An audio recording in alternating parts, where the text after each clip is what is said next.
سب سے بڑی ذمہ داری یہاں کے علماء کی، دینداروں کی، دینی درد رکھنے والوں کی یہ ہے کہ جو مسلمانوں کا آبادی کا تناسب یہاں ہے اس تناسب میں اضافہ ہو، کمی نہ ہو۔ جو مسلمان ہیں 95% ہوں، 96% ہوں،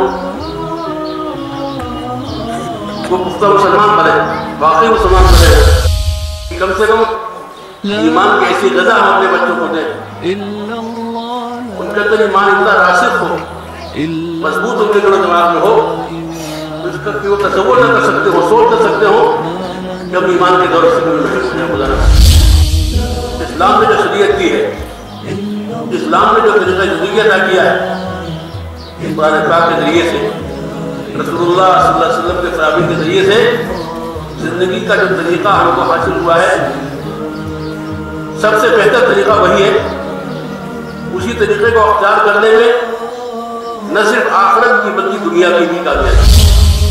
ایسی ایسی شادیاں ہمارے یہاں لوگ ہوتی ہیں کہ ہیلی کاپٹر سے خدا سے باہر جا رہی ہے، 10-20 لاکھ روپیہ، کروڑ روپیہ خرچ کرنا کوئی بڑی چیز نہیں، اور اسی اللہ کے بدلے وہ زکات بھی نہیں نکالتا ہوگا۔ اگر کہیں دینی کام میں خرچ کرنا، پیسہ خرچ کرنے کی ہمت نہیں ہے، اور شادی میں بے تحاشا اخراجات۔ آپ کا کشمیر کا علاقہ ٹھیک ہے، کلچر ہے، تہذیب ہے، لیکن شادی کی دعوتوں میں جو خرچ ہوتے ہیں بہت زیادہ، یہ پسندیدہ نہیں، اس سے بچنے کی ضرورت ہے۔ میرے بزرگوں، میرے نوجوانوں، آپ پوری دنیا میں اللہ کا دین بنانے کے لیے، اللہ کے دین کی اشاعت کے لیے آپ بنانے پیدا کریں۔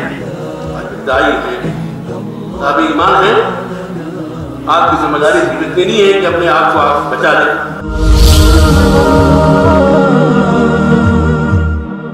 ربنا رب القلوب وهو علام الغيوب، في الشروق وفي الغروب نوره يهدي العصا.